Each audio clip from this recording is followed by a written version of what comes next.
नमस्कार। दृष्टि आईएएस के ऑडियो आर्टिकल प्रोग्राम में आपका स्वागत है। आज का हमारा आर्टिकल अंतर्राष्ट्रीय महिला दिवस के अवसर पर भारत के विकास में महिलाओं की भूमिका पर आधारित है। दृष्टि आईएएस अंतर्राष्ट्रीय महिला दिवस के अवसर पर इस आर्टिकल के माध्यम से संपूर्ण नारी शक्ति के प्रति अपना सम्मान प्रकट करता है। यह आर्टिकल समान अध्ययन प्रश्न पत्र 1 के भारतीय समाज खंड से जुड़ा हुआ है। तो आइए आर्टिकल की शुरुआत करते हैं।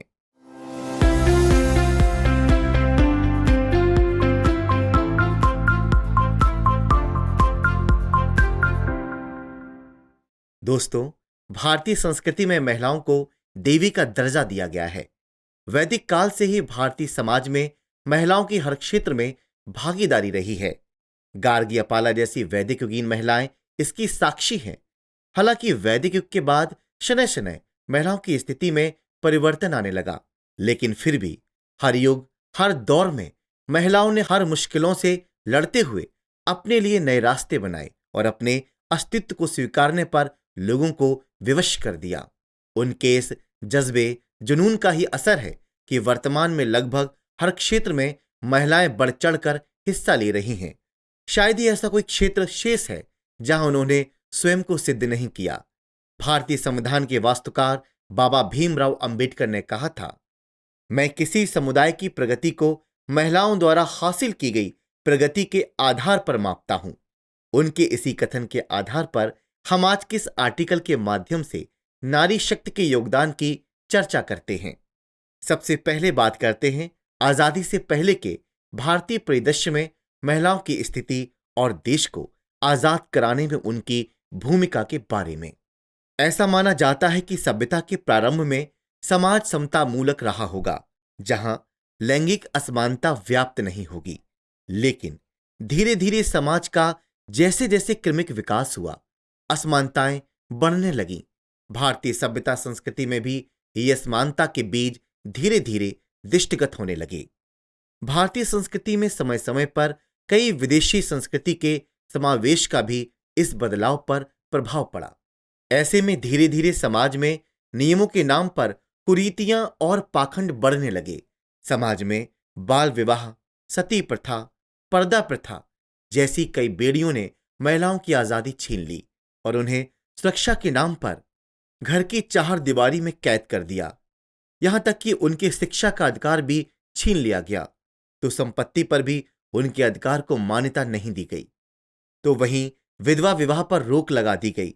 इस विभिन्न प्रथाओं ने उन्हें पुरुषों के अधीन कर दिया, लेकिन इसके बावजूद भी वे रुकी नहीं, थमी नहीं, बल्कि इससे संघर्ष किया और लाखों के लिए प्रेरणा स्रोत बनी।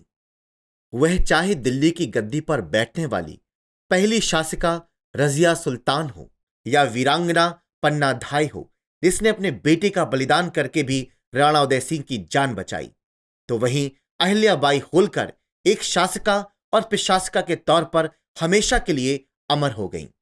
एक शासक प्रशासिका के तौर पर जहां अनेक महिलाओं ने अपनी पहचान बनाई, वहीं अन्याय के विरुद्ध लड़ने, स्वतंत्रता की लड़ाई में अपनी आहुति देने से भी वे पीछे नहीं हटी। वेलु नचियार ने जहां पहला मानव बम बनाने के साथ साथ 1700 के दशक के अंत में प्रशिक्षित महिला सैनिकों की पहली सेना की स्थापना की, तो वहीं 1817 में भीमाबाई होलकर ने अंग्रेजों के खिलाफ तलवार उठाई, जबकि 1857 की क्रांति में बेगम हजरत महल रानी लक्ष्मीबाई ने अंग्रेजों के विरुद्ध ऐसी साहसिक लड़ाई लड़ी कि खुद अंग्रेज अधिकारी ह्यू रोज ने रानी लक्ष्मीबाई की प्रशंसा करते हुए कहा था, यहां वह महिला पड़ी थी जो विद्रोहियों के बीच एकमात्र पुरुष थी। जबकि मात्र 13 वर्षीय नाना साहब की बेटी मैना कुमारी ने स्वयं को जिंदा आग के हवाले कर दिया। पर 1857 की क्रांतिकारियों की सूचना ब्रिटिशों को नहीं दी, जबकि झलकारी बाई ने अपनी जान की परवाह किए बगैर क्रांति की आग ठंडी न पड़ जाए, इसलिए लक्ष्मीबाई का वेश बदलकर उनकी जान की रक्षा की। 1857 की क्रांति में इतने साहसिक कारनामों से अपना नाम इतिहास में दर्ज कराने के तब भी महिलाओं ने असहयोग आंदोलन, सविनय अवज्ञा और भारत छोड़ो आंदोलनों में भागीदारी निभाई।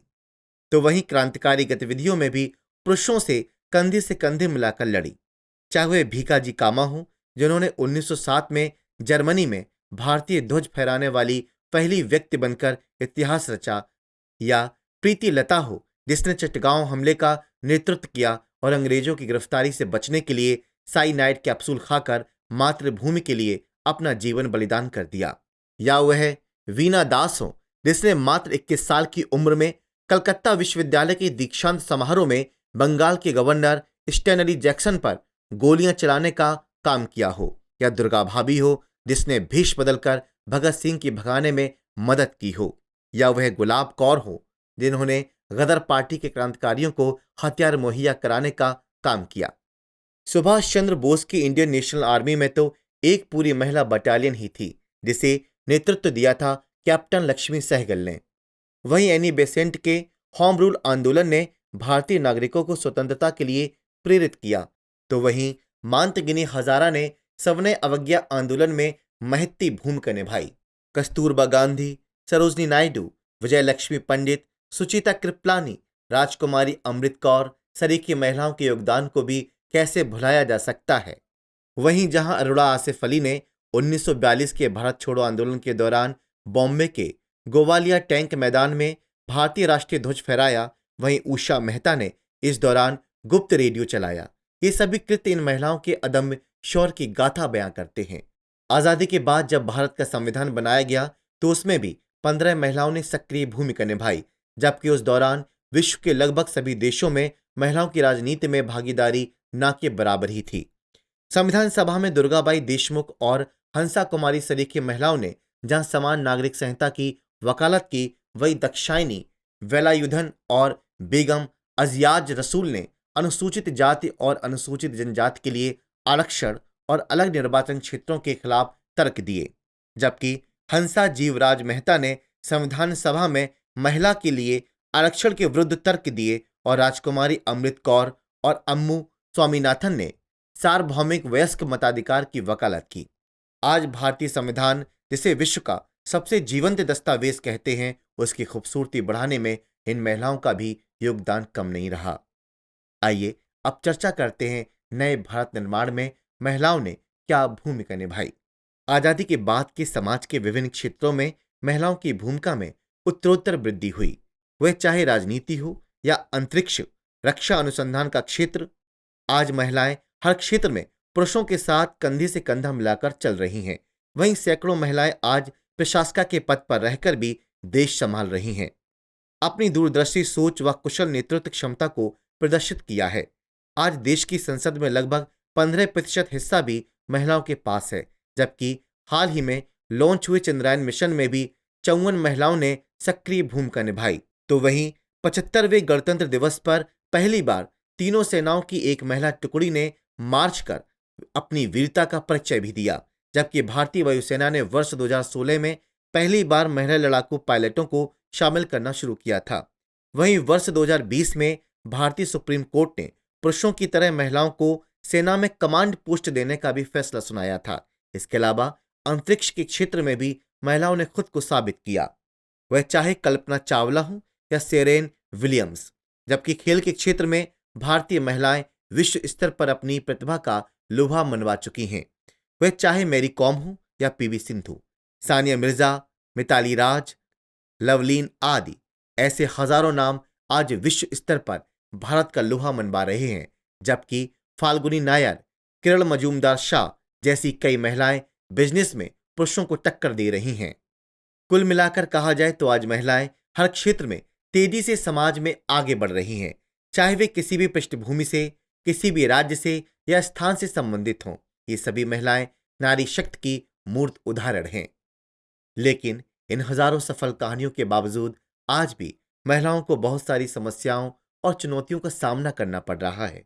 आइए जानते हैं महिलाओं को किस प्रकार की चुनौतियों का सामना करना पड़ता है।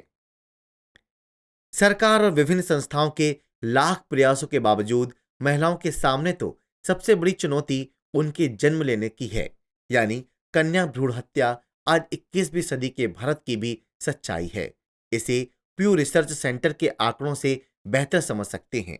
इनके अनुसार वर्ष 2000 से 2019 तक कन्या भ्रूण हत्या के परिणामस्वरूप भारत में कम से कम 90 लाख लड़कियां कम हुईं, राष्ट्रीय नमूना सर्वेक्षण कार्यालय के अनुसार केवल 62.3% ग्रामीण लड़कियां साक्षर हैं, जबकि 80% ग्रामीण लड़के साक्षर हैं। यानी इससे साफ है कि जन्म के बाद भी उनके साथ भेदभाव होता है, जैसे कि उन्हें शिक्षा, स्वास्थ्य सुविधाओं से वंचित रखा जाता है।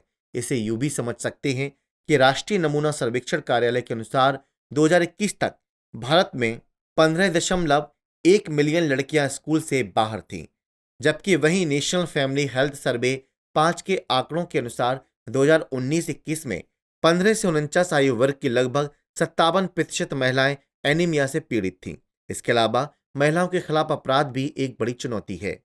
एनसीआरबी डाटा के अनुसार भारत में हर घंटे महिलाओं के खिलाफ अपराध के 51 मामले दर्ज होते हैं, जबकि देश की लगभग 29.3% घरेलू हिंसा से पीड़ित हैं। इसके अलावा कम उम्र में शादी भी उनके सामने एक बड़ी चुनौती है, जिस कारण न केवल उनकी शिक्षा पर प्रभाव पड़ता है और वे बेहतर आजीविका से वंचित हो जाती हैं, बल्कि उन्हें कई स्वास्थ्य समस्याओं से भी ग्रसित होना पड़ता है। NFHS 5 के आंकड़ों के अनुसार देश में लगभग 23.3% महिलाओं की शादी 18 वर्ष की कानूनी आयु प्राप्त करने से पहले हो जाती है। वहीं विश्व विकास रिपोर्ट 2012 के अनुसार विश्व स्तर पर महिलाओं की श्रम बल भागीदारी 51% है, जबकि भारत में पीरियोडिक लेबर फोर्स सर्वे के आंकड़ों के अनुसार भारत में यह मात्र 23% है।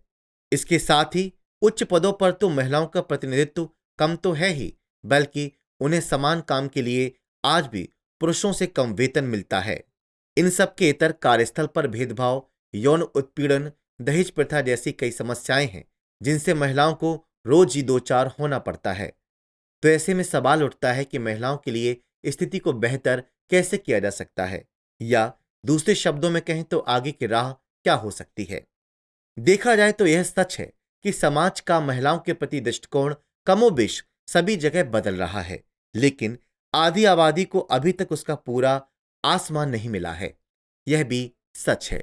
इसके लिए सरकार ने हजारों कोशिशें की हैं, वह चाहे कानूनी सुरक्षा की बात हो या विभिन्न योजनाओं के द्वारा सहयोग की, पर अभी भी लंबा रास्ता तय करना है।